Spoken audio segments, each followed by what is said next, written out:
Today, we are continuing to develop strategies to handle negative emotions without relying on food. Today, we'll be examining internal and external resources. What's a resource? The traditional example is where you're really feeling a lot of pain, you ask somebody for help. This person gives you some encouragement, validation, they see you, and they help you make it through that difficult time without relying on food. Now, that's an example, reaching out to someone for help, that's an example of an external resource. But we also have internal resources. So in a minute or two, we'll go over some examples of both internal resources and external resources. And after we go through some examples, we'll also go through some survival strategies. And survival strategies, it kind of sounds positive, but they're really strategies that we learned a long time ago as children that we might still carry with us today. These survival strategies are ways we use to cope with negative feelings. We need to identify these ways that we unskillfully cope with negative feelings. The traditional example of a survival strategy would be actually using food to feel better. That's a defense mechanism, a way you coped with negative emotions, probably starting at a young age. You used food. And we also are going to identify other survival strategies. Like mine is disconnection. So as a young guy, I learned to disconnect from my body. I learned to shut down. I learned to run away from my feelings. That's a survival strategy that helped me feel better, but it wasn't skillful. It didn't help me in the long run. So we'll go over 3 lists of internal, external, and survival strategies. These lists are comprehensive. They're meant to be thought-provoking, stimulating, because you do have a lot of resources available to you, but we got to identify them. Now, before I read through these lists, I just want to recap what I'm calling the hierarchy of skills, which is how this all fits together. So, first on the bottom rung, we have meeting and we have feeling your body. We have feeling your body, checking in with your body. We have self-care.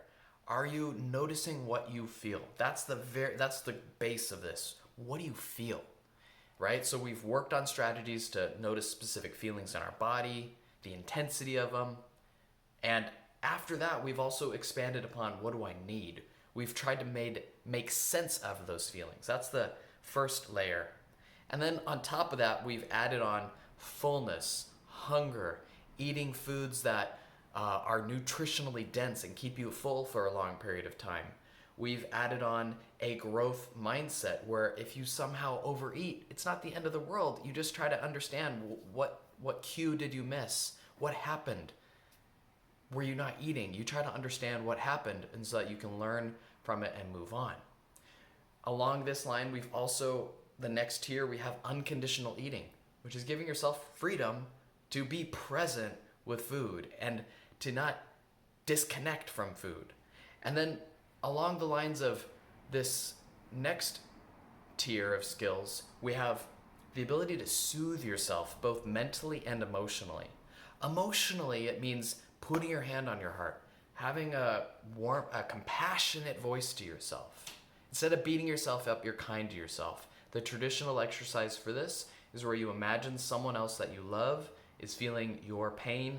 How do you speak to that person? Because that's how we need to speak to yourself.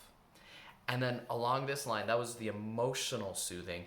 The mental soothing is when we're catastrophic thinking, we're going around and around and around, and we've learned to examine our assumptions. We might ask ourselves, is this really true? Or am I getting locked into black and white thinking? Do I have tunnel vision? And am I reacting to an automatic thought? Because we've also learned that we get triggered. We get these cues of stress in a certain environment, and we have these automatic patterns that unfold. And so we're learning that, wow, am I just triggered right now? Am I just falling for an automatic habit just because it's automatic? Do I even need to eat right now? Am I even hungry? Does this food even taste good? Am I even stressed right now? And would food really help me in this time? And then finally, we've gotten to the core. The core, one of the hardest skills is acceptance. It comes at the top of a pyramid.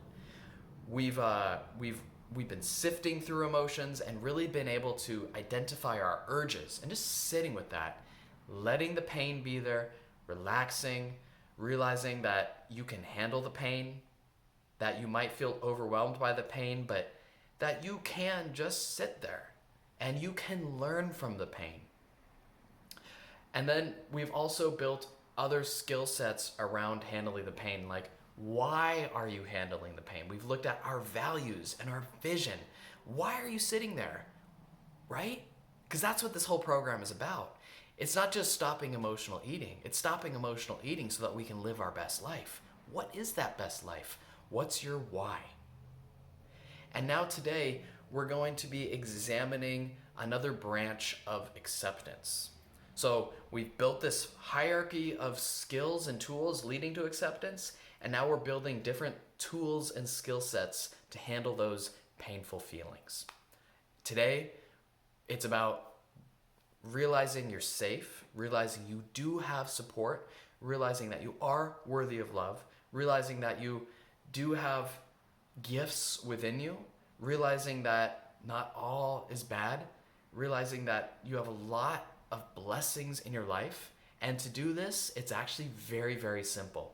Just like the other day where we identified self-care strategies, which is another branch of this acceptance tree, all the different self-care strategies, how you can soothe your senses from your taste to your eyes, to sounds, to journaling, to being your own cheerleader, to praying. Remember you created that little note card where you had all the different self-care strategies for different urges? Well, now we're simply going to take another list. We're just going to make a list of internal resources and external resources. And then we'll also identify, just for the hell of it, just for the fun of it, rather, some coping strategies that are unskillful. So I'm going to read some bullet points from internal resources. It's a little bit long, but again, the point is to get you thinking. And then in times of stress, you have this list that you can just read. Oh yeah, I do have this. Oh yeah, I do have this. You know, you can look at these lists and just reflect. You do have a lot. So, internal resources under the category of emotional.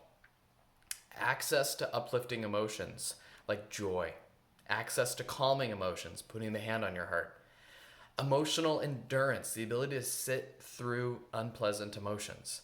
You have these abilities. These are internal resources.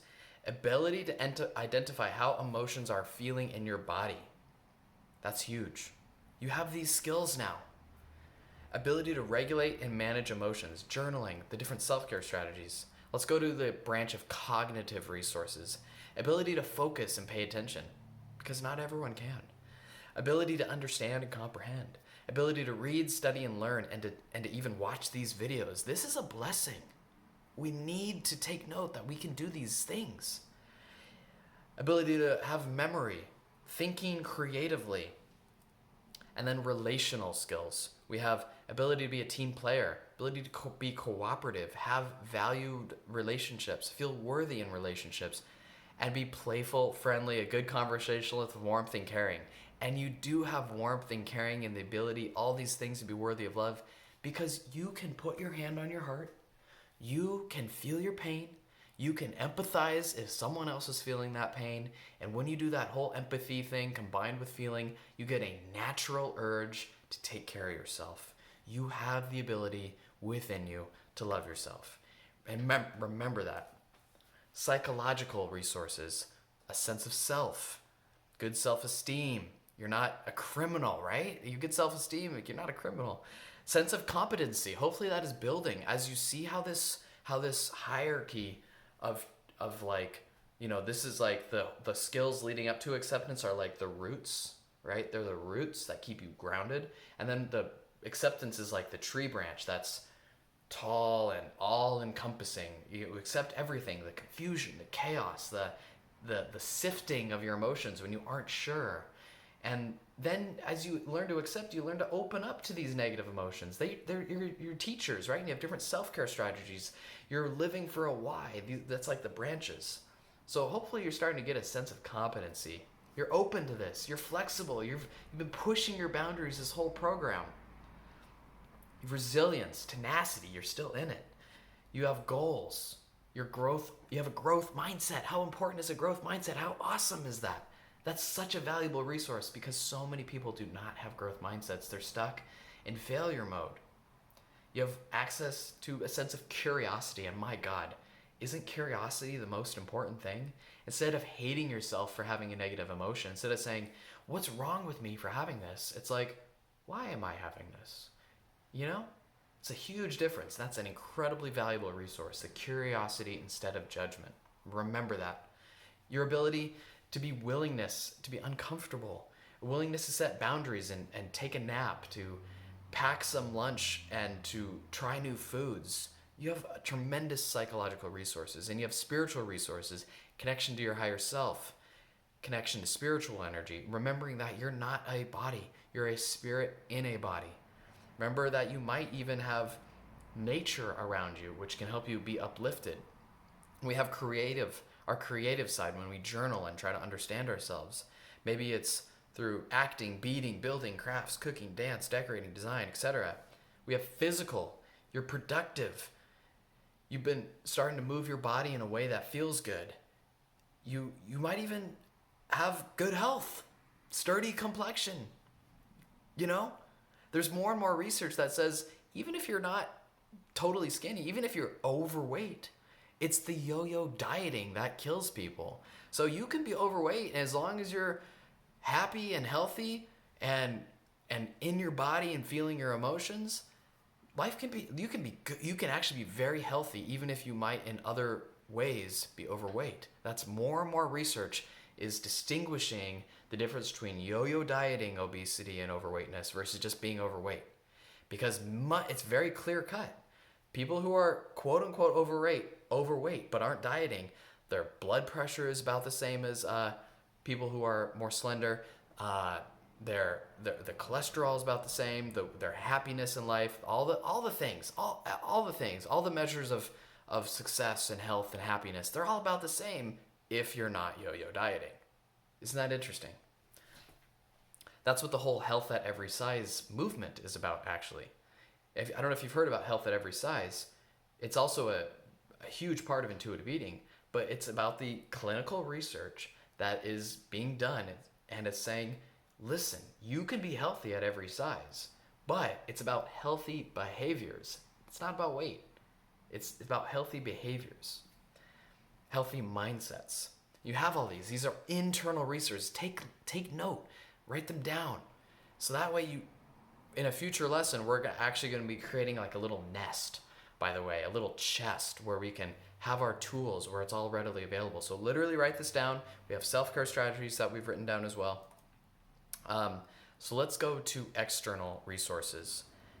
Emotional, family and friends, maybe a life partner. You might have animals. Could be journaling or being in therapy. You might have access to movies, television, books, and music, podcasts, hot baths, comfortable clothing, comfortable places. These are all resources that you have. Not everyone has these in the world. Relational, we got family and friends, a life partner. We got neighbors, colleagues, support groups, paid professionals, community members, group activities, activity buddies. You got a lot of different people in your life. Take note of them.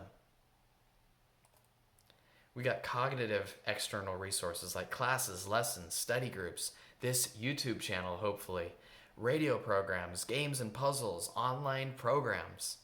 Psychological, we got therapy again, seminars, workshops, support groups, even nature again coming up.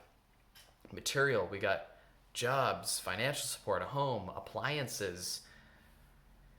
We got cars, clothing, material goods, grocery stores. Man, isn't it nice to have a grocery store? Like, I know that grocery stores can be a landmine for sugary food marketing ploys and everything, but damn, we got food down the street. Spiritual, we got guidance, we have ceremonies and rituals, spiritual books, community, creativity. We have various things from theaters, museums, arts and crafts, musical instructions, computers, creative friends. So those are some lists of both internal and external resources. Take note. Remember that when you feel, so now let's just imagine a hypothetical scenario. You're sitting with the pain, you're well fed, you've met your emotional needs, but pain is still there. Pain is part of life. It's you can do everything right. You can have the branches be strong and still be in pain. It doesn't mean you've done anything wrong. It doesn't mean you're a failure. It doesn't mean you can't handle it. It doesn't mean you screwed up. It doesn't mean you're not worthy. It doesn't mean anything. It just means there's pain. And can you be with that feeling of pain in your body? Where do you feel the pain? Just the sensation of pain. That's it. And when you feel that pain, it can be so intense that now we have tools to help accept the pain. We're not running away, we're still feeling it, but we might contemplate our vision, why we're sitting here with the pain, what matters to us, your values. We might contemplate different ways we might be able to handle the pain. We might now contemplate these different resources that we can go to handle the pain. We're learning how to sit there. We're learning how to be wise. This is what it means to practice the path of eating enlightenment. Going within, practicing these skills so that you live a lighter lifestyle. Now, this next little part is about survival strategies. And we're putting this in here because it's really the opposite of internal and external resources. I'm just going to list them real quick. These are ways you might handle negative emotions. These might be your urges and tendencies. We're kind of going a little bit more in depth, understanding them. And again, these were strategies we might have developed at a young age. Any year between 20, we didn't know how to handle our feelings that well. And so you might have lashed out, thrown temper tantrums, been hypervigilant. Maybe you were a people pleaser. You might have run away from problems. You might have withdrawn or created imaginary friends or avoided contact with people. Like I said earlier in the video, you might have cut yourself off from feelings, disconnected, hid aspects of yourself, used drugs or alcohol, overate, overslept. You might have even harmed yourself physically. Perhaps you took the other approach to dealing with negative emotions where you had to get good grades, you had to take leadership roles, you had to be the superstar in the family, you had to stay busy, you had to be perfect, be a know-it-all, take on many extracurricular activities, drive yourself hard, focus on things, money, accomplishments, getting attention, and competing for attention and winning attention. You might have developed those strategies instead of just the ability to feel a negative emotion. Remember, put your hand on your heart and just feel pain. Can you just feel the pain without reacting? Instead of the pain being a cue toward an automatic behavior, can you just pause and feel the pain?